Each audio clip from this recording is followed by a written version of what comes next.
globally, which is Galderma. So other brands that they handle is Cetaphil, which is very, very common and known.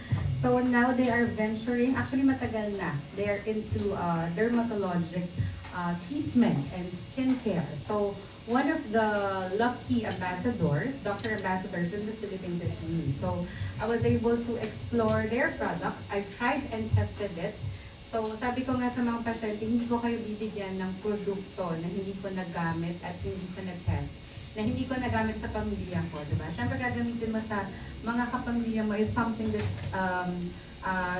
you're very sure na magiging effective siya. So from Galderma, we have Sculptra, we have Restylane Kiss, and Skin Booster. So honestly, these are the bestseller non-surgical treatments in my clinic. So if you have questions regarding these products, I'm very, very happy to answer all of your questions.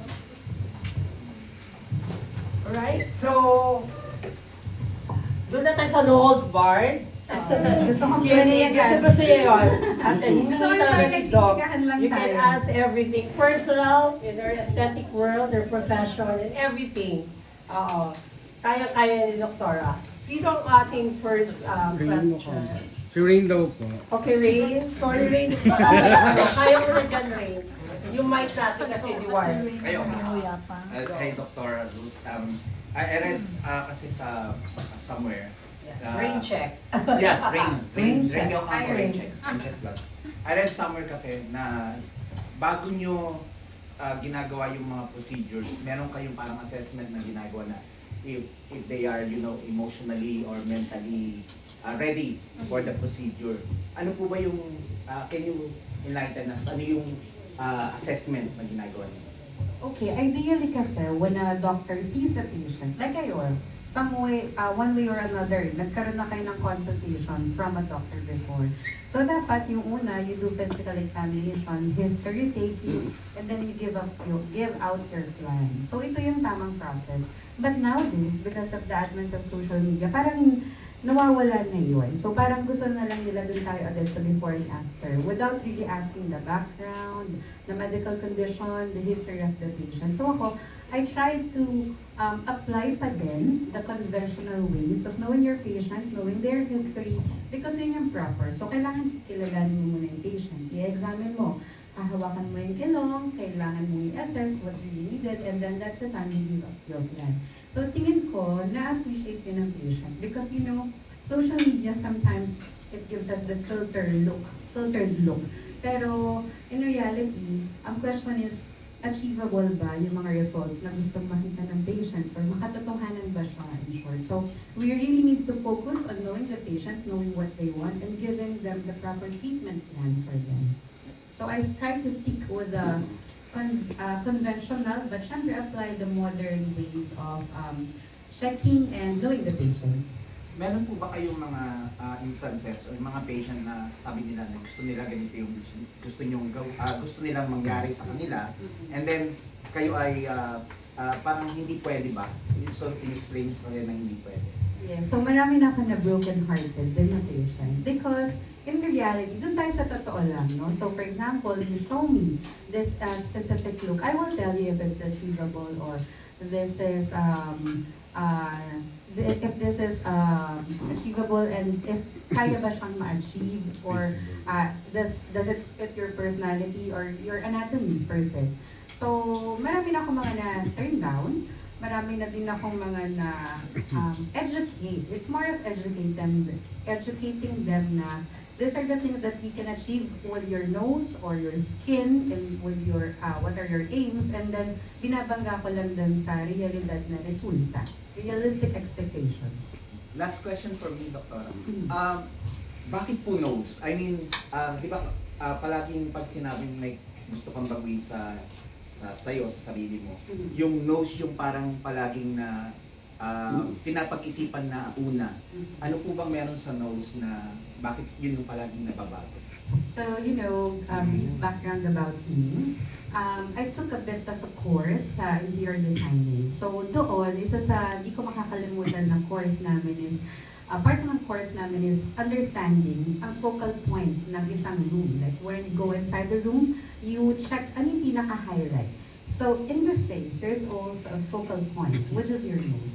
So nose pa lang yung baguhin mo or ayusin mo, parang madali na yung iba. Or parang ang laki na agad ng igaganda. You agree? I can see nods of head.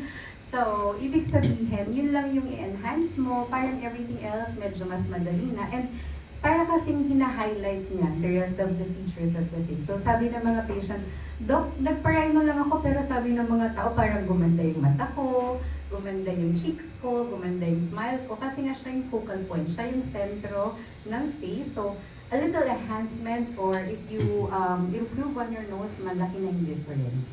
So also, I became a rhinoplasty patient myself. So I had my rhinoplasty done. So di ba ganda ng ilong ko? Yan. So I can totally relate to my patients kasi nga I've been a patient myself. So I can share to them my journey and glow up journey as well. Thank you, Dr. Thank you, then Rain. Yes. Stanley Breeze. Good afternoon, Doc. You built your own clinic. What was the journey like for you, and what role did your patients play in that decision? So building my clinic is quite difficult kasi I started during the pandemic. My training was during the pandemic. So parang alam mo yun, magpapa-opera ba yung mga tao? Iunahin ba nila yung kanilang pagpapaganda versus dun sa what's really needed or what's more of a necessity. So also I didn't have a business background kasi I was trained to be a doctor, more of the medical field, ganyan.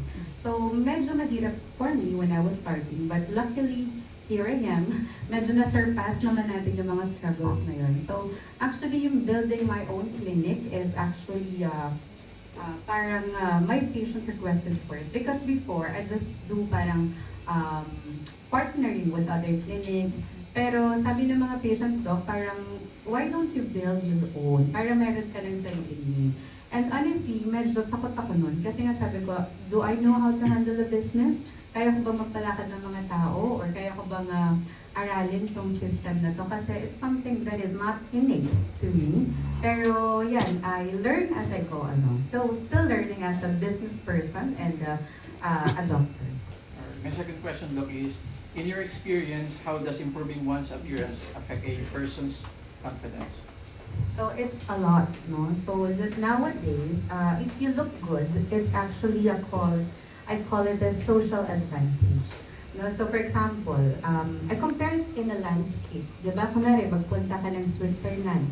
Maganda kasi. So pupuntahan mo siya. So same thing with your natural physique. So naturally, innate for us mga tao, you are attracted to something that is pretty or beautiful. So ganun din, when you enhance yourself and you beautify your look or enhance your look, naturally mas drawn to yung mga tao. So na-attract sila, na-influence mo sila. And most of the time, syempre ang goal natin is to influence in a good manner.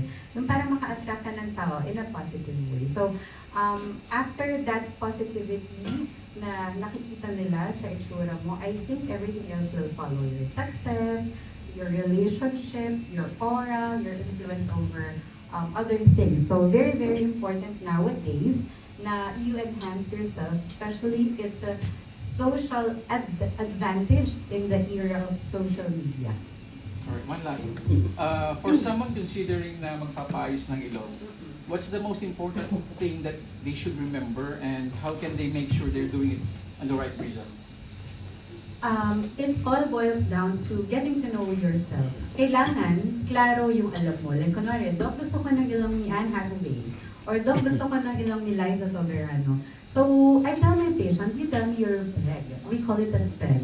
No? So, sabihin mo sa akin yung gusto mo. And doon ko ibabangga with the realistic expectations.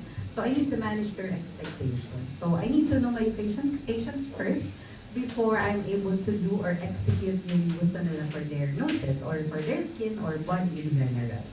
Follow up. Have you had a chance to say no to a client? Yes, a lot. No, so parang related ka sa question ni Rain kanina. A lot because, you know, as doctors, we have this freedom to choose our patients as well. And if I tell my patients that if I see some kind of a red flag, kailangan din we know how, it's very important for us doctors, especially in the aesthetic medicine, is you learn when to say no to a patient. Hindi lahat tatanggapin mo. So kailangan you know when to say no. Thank you. Thank you, Stanley. Sino ang next natin? Di ba, siya yung